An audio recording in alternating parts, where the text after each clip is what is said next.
समय क्या था, पहला हम इसका समय टाइम पीरियड देखते हैं हम लोग। मौर्य साम्राज्य, मौर्य साम्राज्य कब से कब था? 322 ईसा पूर्व से लगभग, हाँ ठीक है, 185 ईसा पूर्व। आप लोगों को पता है ना ईसवी और ईसा पूर्व के समय में, ईसा पूर्व मतलब ईसा मसीह के जन्म से 322 वर्ष पहले, और 185 का मतलब उनके जन्म से पहले, ठीक है। ये कार्यकाल रहा। यदि हम बात करें उत्तर से लेकर दक्षिण तक, ठीक है, अगर और पूरब से लेकर पश्चिम तक एक बड़े साम्राज्य की जो संरचना हुई, ये मौर्य काल में हुई।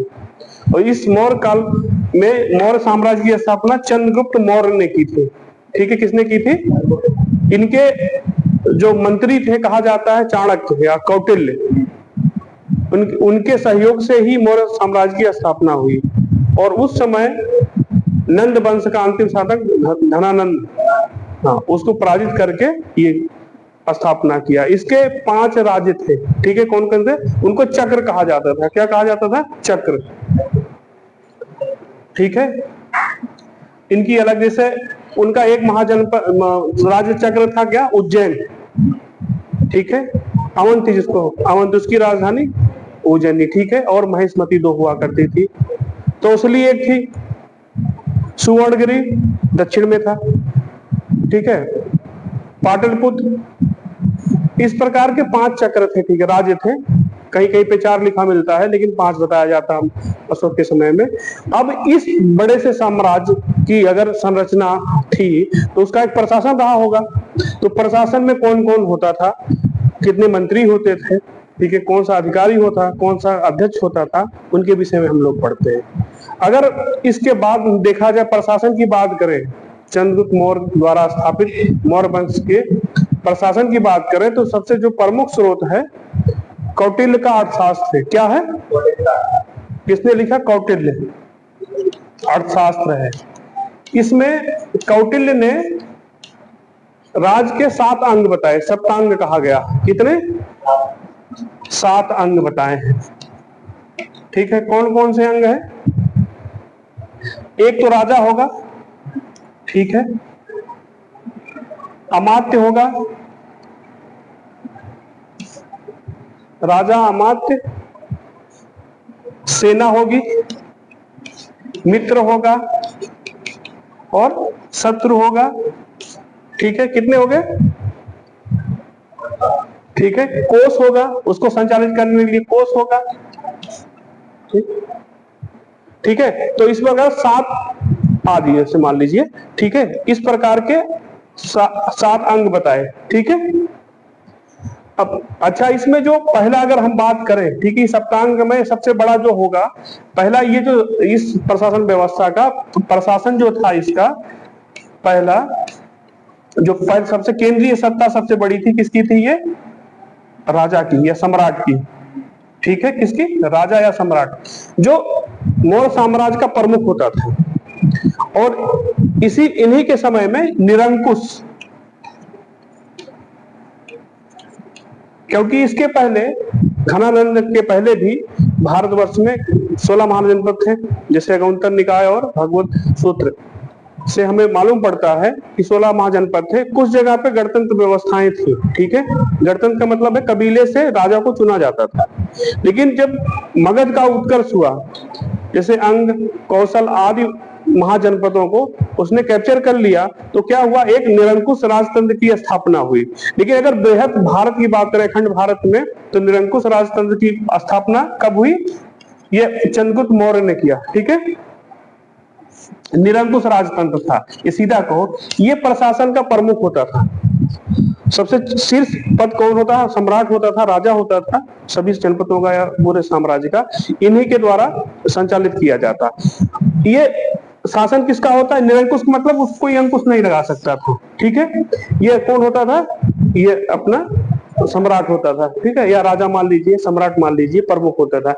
इनके सहयोग के लिए महामात्य भी कहा गया है, तीर्थ भी कहा गया है। 18 प्रकार के महामात्य या तीर्थ अधिकारी, ठीक है, अलग अलग विभाग के अधिकारी, जैसे आज का मंत्रिमंडल है उस समय उस हिसाब का भी मंत्रिमंडल बनाया गया था, ठीक है। जैसे तो अब इनका क्या जैसे होता था, अब मान लिया राजा है, राजा तो पूरा काम कर नहीं पाएंगे, सम्राट जो है, तो उनके सहयोग के लिए मंत्री होता था। कौन होता था? मंत्री। इनकी संख्या जो अमात्यों की या तीर्थों की संख्या कितनी है? 18 है लगभग, ठीक है। हाँ हाँ, ठीक है। मंत्री, मंत्री कौन होता था? ये प्रधानमंत्री आज के समय का मान लीजिए, ठीक है। जब चंद्रगुप्त मौर्य ने साम्राज्य स्थापित किया, किसका? कौटिल्य का, तो उनका मंत्री, पहला मंत्री कौन था? कौटिल्य ही, चाणक्य ही थे, ठीक है, ठीक है, पहले मंत्री थे ये। सम्राट या राजा के बाद, ठीक है, इस निरंकुश राजतंत्र के बाद सबसे बड़ा अगर महत्वपूर्ण पद था इस मंत्री का होता था, प्रधानमंत्री मान लीजिए इनको, ठीक है। हाँ, सेकंड पद ये मान लीजिए। और जितना आर्थिक, ठीक है, जितना भी लेन देन होता है या बहुत सारी विभाग की व्यवस्थाएं की जाती थी, वो सारा कुछ उन्हीं के पास में होता था, ठीक है। इसके बाद दूसरा पद होता था पुरोहित का। किसका? पुरोहित कौन है? ये पुरोहित, ये जो धार्मिक गतिविधियां होती थी, साम्राज्य है, सारी चीजें होती है, कितना भूमि दान करना है, कितना मंदिर के लिए दान करना है, कितना निर्माण करना है, और साथ में ये न्याय व्यवस्था भी देखते थे। क्या सा? न्याय व्यवस्था, भाई, ठीक है। न्याय व्यवस्था में दो तरह के होते थे अपराध। एक कंटक शोधन कहा जाता था। कंटक शोधन क्या है? कोई व्यक्ति राज्य के विरुद्ध भड़का दिया, ठीक है, या कोई गलत काम, राजद्रोह लग जाए, जैसे कोटा कहते नहीं आज, ठीक है, राजद्रोह, कोई राष्ट्र के विरुद्ध कुछ बोल देता है तो वो, हाँ, तो कंटक शोधन कहा जाता है। धर्मस्थीय, ठीक है, क्या बोलते हैं? धर्मस्थीय, ठीक है। ये क्या होता था? व्यवहारिक ज्ञान पे होता था। आचार विचार है, जैसे किसी ने किसी को गाली दे दिया, किसी का सामान चोरी कर लिया, वो सारी चीजें क्या होती थी कि ये धर्मस्थलीय। दो तरह का न्याय होता था, ठीक है। इसके बाद पुरोहित के बाद सेनापति होता था। कौन सा होता था? सेनापति, ठीक है, सेनापति, ठीक है। जो सेना होती थी, किसकी? राजा की सेना होती थी, उनके बाद दूसरा नंबर सेना का प्रतिनिधित्व करने वाला ये सेनापति होता था। इनमें 5 तरह के उस समय बताया, जस्टिन और प्लूटार्क दो हिस्टोरियन हैं। उनके समय में क्या है कि ये जो है वो कहते हैं इनकी 6 लाख सेना थी। कितनी? 6 लाख सेना थी, ठीक है, 6 लाख सेना थी। और इसमें पांच जानते कितने?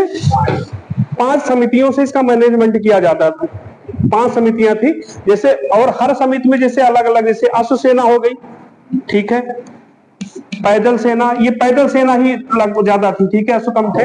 अश्व हो गई, पैदल हो गई, हस्ती हो गई, ठीक है, नौसेना हो गई, ठीक है, और खाद्यान्न की आपूर्ति करने वाला, ठीक है, एक विभाग होता था।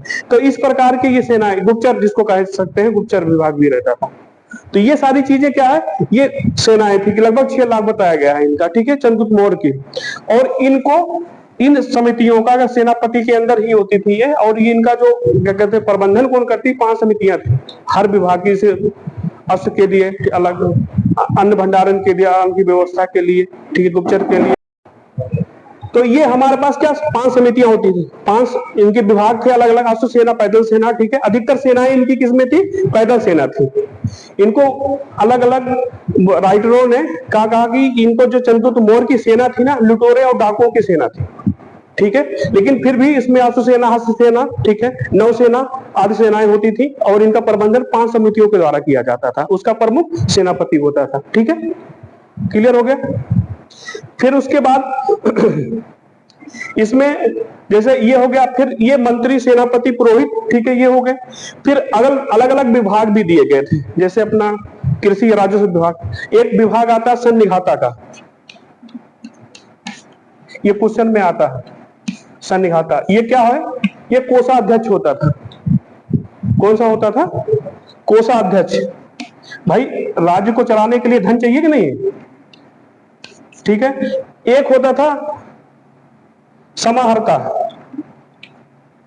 समाहर्ता, ये क्या होता था? जो राजस्व मिलता था, भूकर, वो इकट्ठा करता था, ठीक है। ठीक है, समाहर्ता, ठीक है। तो ये क्या है, एक तो सन्निघाता हो गया। इसमें जब क्वेश्चन बनता है ना तो दोनों अर्थ से है, राजस्व से है, तो कंफ्यूजन होती है। तो अपने को क्या है, जो ये सन्निघाता है, ठीक है, ये कोषाध्यक्ष है, और समाहर्ता जो है क्या है, वो क्या कहते हैं, राजस्व कलेक्शन करने वाला होता है, ठीक है। हाँ ठीक है, कलेक्शन करने वाला होता है। अच्छा, ये जो विभाग थे, प्रमुख जो विभाग थे ऊपर, मंत्री, इनका पुरोहित, इन सबका, समाहर्ता, इन सबका, इनको संचालित करने के लिए अलग अलग अध्यक्ष बनाए गए थे, ठीक है। जैसे आप, अगर हम लोग चर्चा करें, लगभग इनके सहयोग विभाग थे अलग अलग। जब मान लीजिए जो राजस्व प्राप्त करना है, तो उसमें भी राजस्व कई तरह से होता है। एक खनिज, मतलब जंगलों से भी मिलेगा अपने को, कुछ राजस्व प्राप्त होगा, वही लकड़ी कटेगी, उसका भी कर लगेगा, सारा चीजें। फिर उसके बाद क्या होगा कि आप कहीं कल कारखाने, खनिज लवण है, उनसे भी प्राप्त करेंगे हम लोग, ठीक है। या कहीं से बाहर से कोई चीज आयात हो रही, वस्तु आ रही, उससे भी प्राप्त होगा। तो अलग अलग विभाग था। या कृषि कार्य से जो राजस्व प्राप्त होता है, भूमि कर इसको कहते हैं, तो उनके अलग अलग विभाग थे, उनको एक एक करके हम लोग पढ़ते हैं। पहले अगर बात करें, एक आता है सीता अध्यक्ष। कौन सा? ठीक है, ये क्या होता था, ये जो भूमि कर लगाते थे। सीता मतलब, सीता का अर्थ जानते हो क्या? जो खेत की जुताई नहीं होती हल से, उसकी जो नाली बनती है, उसको सीता कहा जाता है। ऋग्वैदिक काल में कहा, वैदिक काल में इसको सीता कहा गया, ठीक है, ठीक है। तो इसका क्या, जो भूमि कर हमें प्राप्त होता है, उसका प्रमुख कौन होता था? सीता अध्यक्ष होता था, ठीक है। उसके बाद कौन होता है? ये सुनाध्यक्ष। आप लोगों को कहोगे सर ये नाम कैसे आ रहे हैं? सुनाध्यक्ष, ये जो मद्यपान नहीं करते थे, मजरा इत्यादि का, ठीक है, और ये बूचड़ खाने का, वो होता था, ठीक है, सुनाध्यक्ष होता था। ये लवड़ा अध्यक्ष, जो नमक नहीं होता था, लवण मतलब नमक जो होता था, उससे जो राजस्व प्राप्त होता, उसका देखभाल करने वाला कौन होता था? नमक अधिकारी, इसको समझ लीजिए एक तरह से, ठीक है। कर्मांतरिक, कौन सा?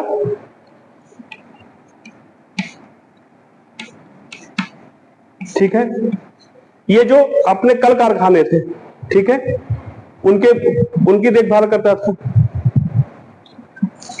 और फिर उसके बाद ये पोताध्यक्ष, ठीक है। हाँ, ये क्या होता था, ये जो नाप तोल वगैरह नहीं होते थे, नहीं, हाँ नहीं सॉरी, ये होते थे। पोताध्यक्ष कौन होता था? ये जैसे क्या कहते हैं, जो ये नाप तोल की व्यवस्था होती थी उस समय, उनकी देखभाल, कम ज्यादा तोला जा रहा है, ठीक है, उनका। एक लक्ष्मणा अध्यक्ष होता था। कौन सा? लक्ष्मणा अध्यक्ष, ठीक है। ये कौन होता था?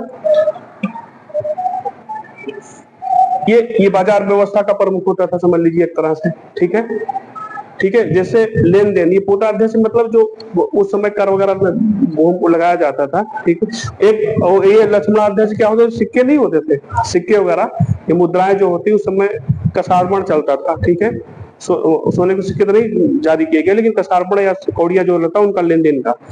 फिर पोताध्यक्ष जो बताया, ये बाट विभाग, जो नाप तोल की बात देखता था। मुद्राध्यक्ष का मतलब कि अगर कोई मुद्राध्यक्ष है, ठीक है, वो ये क्या करता था, बाहर से जो लोग आते थे, ये व्यापारी आ रहे हैं या बाहरी कोई आ रहा, उनका भी लेखा जोखा होता था। नगर में कौन प्रवेश कर रहा है, वो करते थे, ठीक है। और ये गणिका अध्यक्ष आता था, गणिका अध्यक्ष, ठीक है। गणिका अध्यक्ष कौन होता था? जो नाच गान करने वाली थी, महिलाएं होती थी, ठीक है, उनका व्यवस्था या उनकी क्या कहते हैं, उनसे जो कर लिया जाता उनका, ठीक है। उस समय जो नृत्य गान होता था, ठीक है, वो करने वाले रूप जीवा या गणिकाएं जो होती थी। रूप जीवा इसलिए कहा जाता था, स्त्री और पुरुष दोनों नृत्य करने वाले होते थे उस समय समाज में, और उनपे भी कर लगाया जाता था, ठीक है। उनको जो देखभाल करता था, गण का अध्यक्ष होता था। इस प्रकार अलग अलग विभाग के अलग अलग अध्यक्ष हुआ करते थे, ठीक है। तो ये अगर मौर्य साम्राज्य को बात देखें हम लोग, ठीक है, खनिजाध्यक्ष मान लीजिए खनिज विभाग का हो गया, ठीक है। सोनाध्यक्ष बता दिया आपका, बुचड़ खाने इन सब का है।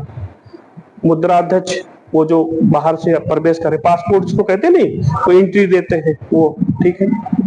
अच्छा, कर भी अलग अलग थे इस समय। अगर हम कर की बात करें अगर मौर्य काल में, ठीक है,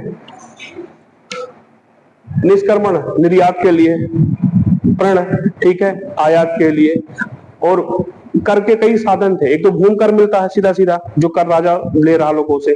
फिर उसके बाद जो आयात निर्यात वस्तु हो रही है, बाहर से कोई वस्तु आ रही है, कोई पासपोर्ट लेके आ रहा है, गणिकाएं जो नृत्य गान मनोरंजन करने वाले हैं उन पे कर लगाया जाता था, या जंगल से जो कर प्राप्त हो रहा है या वनस्पतियां प्राप्त, आय के साधन है कि नहीं साधन उस समय। तो ये चीजें हैं जो मौर्य काल में, ये चीजें इनसे आय के स्रोत थे और उनसे क्या संचालन होता था। अगर हम पूरे साम्राज्य को बात करें हम लोग, ठीक है, जैसा कि बोला पूरा साम्राज्य अगर था उत्तर से लेकर के दक्षिण, यानी कि अगर हम अशोक जो है श्रीनगर जो है ना झेलम नदी के किनारे, कौन सी नदी है, झेलम नदी के किनारे श्रीनगर बसाया ना, तो अशोक ने बसाया था। अब समझ लीजिए साम्राज्य ये यहाँ से लेके क्या कहते हैं, और तक्षशिला, आरमाइक और ये कांधार में इन सब के मिले ना, आप मिले के अशोक के मिले हैं, तो साम्राज्य काफी बड़ा था। ये मौर्य साम्राज्य अगर हम बात करें तो बटा हुआ था। पहला साम्राज्य इनका पूरा साम्राज्य था, ठीक है। इनमें क्या है, राज्य जो है 5 थे, अंतिम में 5 हो गए हैं, उनको चक्र कहा जाता था। इनके क्या है, आर्यपुत्र या युवराज कहा जाता था, ठीक है। वो लोग शासक होते हैं, राज्यपाल जिसको राज्यपाल कहा जाता था, उपराज्यपाल कहा जाता था। जैसा कि जो सम्राट अशोक है, अवंती महाजनपद के भी वो राज्यपाल रहे हैं, उपराज्यपाल रहे, ठीक है, गवर्नर जिसको कहते थे, ठीक है। वो राष्ट्रीय कुल से ही होते थे अक्सर, ठीक है। तो ये चक्र होता था। चक्र के बाद होता था क्या, कई चक्र मतलब राज्य, जैसे आपके अपने राज्य नहीं है, उन राज्यों को विभाजित किया था विषय में, विषय, ठीक है। इनको, इनके प्रमुख को विषय पद कहा जाता था। क्या कहा जाता है, विषय पद, ठीक है। फिर उसके बाद ग्राम की इकाई आ जाती है, बीच में एक दमाई और मिलती है, ठीक है, जन वगैरह की। तो ये जो है ना, और फिर अच्छा महाजनपद भी मिलते हैं इनमें, ठीक है, अलग अलग चक्रों के बीच में महाजनपद भी अलग अलग है कहीं कहीं पे, ठीक है। लेकिन ये मुख्य में चक्र है, विषपति है। इसमें इस विषय पति में समाहर्ता जो है नहीं है, समाहर्ता, ठीक है, जो राजस्व, ठीक है, ये राज्यपाल के अंदर काम करता है। इसमें अलग अलग प्रदेश था, ठीक है, जो कोतवाल होता, अंतापुर का, वो ये सारी चीजें क्या वो देखा करता था इनको, ठीक है। क्या कौन करता था, समाहर्ता की, वो उनकी सहयोग करता था। वो जो न्याय प्रक्रिया में या अच्छा राजयुग भी है, एक अधिकारी है मौर्य काल में, तो जो चोरी होती है, ठीक है, या डकैती पड़ती है, उसके लिए देखभाल के लिए उसके है। एक अंतापाल भी होता है कि दुर्ग की रक्षा करने वाला, ठीक है, वो तीर्थ में ही आते हैं, ठीक है। तो ये सब ऐसे ही होते थे, अलग अलग अधिकारी अलग अलग क्षेत्रों में, ठीक है। फिर ग्राम होता था, इसका मुखिया ग्रामीणी होता था। कौन होता था, ग्रामीणी, ठीक है। अच्छा, ये जो है इनमें क्या, जैसे छोटे स्तर पर आज देखे जाए लगभग स्वायत्त होती थी, अधीन तो होती थी। इसमें जो चौकीदार या महत्तर कहा जाता था, कौन, महत्तर मतलब प्रमुख। वो क्या है कि जो चोरी हो गांव में, मृत्यु या जन्म इत्यादि का लेखा जोखा और कैसे राजस्व का कलेक्शन में पूरे में सहयोग करते थे, ठीक है। अच्छा, ये सेना जो थी ना इनकी, ये तो युद्ध को करती थी। युद्ध जीतने के बाद क्या ये ना, जैसे राजस्व इकट्ठा या शांति व्यवस्था बनाने के लिए भी इनका सहयोग लिया जाता था सेना का, ठीक है। तो ये मौर्य साम्राज्य मोटा मोटा अगर हम लोग देखें तो इस तरह से है। क्वेश्चन अक्सर बनते हैं कि सन्निघाता कौन है, ठीक है, प्रदेष्टा है, कितने साम्राज्य में कितने चक्र थे, क्या का चक्र को क्या कहा जाता, राज्य कहा जाता था। चक्र कितने विभाजित था, विषय पद में विभाजित था, ठीक है। कितने अध्यक्ष थे, इनको वेतन कैसे मिलता, पण मिलता था इन लोगों को। हाँ हाँ, बताया जाता है जो सेना में अधिकारी होते थे 64 पण से लेकर के 360 तक पण बताया गया है, ठीक है, ठीक है। ये इनको नगद वेतन मिलता था, ठीक, भूमि के रूप में भी मिलता था इन लोगों को राज। इस प्रकार अगर हम लोग चर्चा करें, ठीक है, अगर देखें तो जो क्वेश्चंस हैं अपने, ठीक है, जो बनते हैं मौर्य साम्राज्य का, आपसे यही पूछेंगे चक्र क्या है, ठीक है। अधिकारियों के नाम पूछा जाएगा, मिलान करने के लिए आ जाएगा, नहीं तो आपसे पूछ लिया गया, ठीक है। और या फिर आपका कहते हैं इनका कार्यकाल कितना समय काल कितना रहा, कब से कब रहा। तो ये मोटे मोटे क्वेश्चन बनते हैं, ज्यादा कुछ नहीं है। अगर पहले अखंड भारत या राज्य की बात अगर कही जाती है तो ये अर्थशास्त्र के बारे में पूछ लिया जाता है कि अर्थशास्त्र क्या है, कैसे है, उनके विषय में एक एक करके हम लोग जानते हैं और पढ़ा भी रखा है। इसके पहले मौर्य साम्राज्य मैंने सामान्य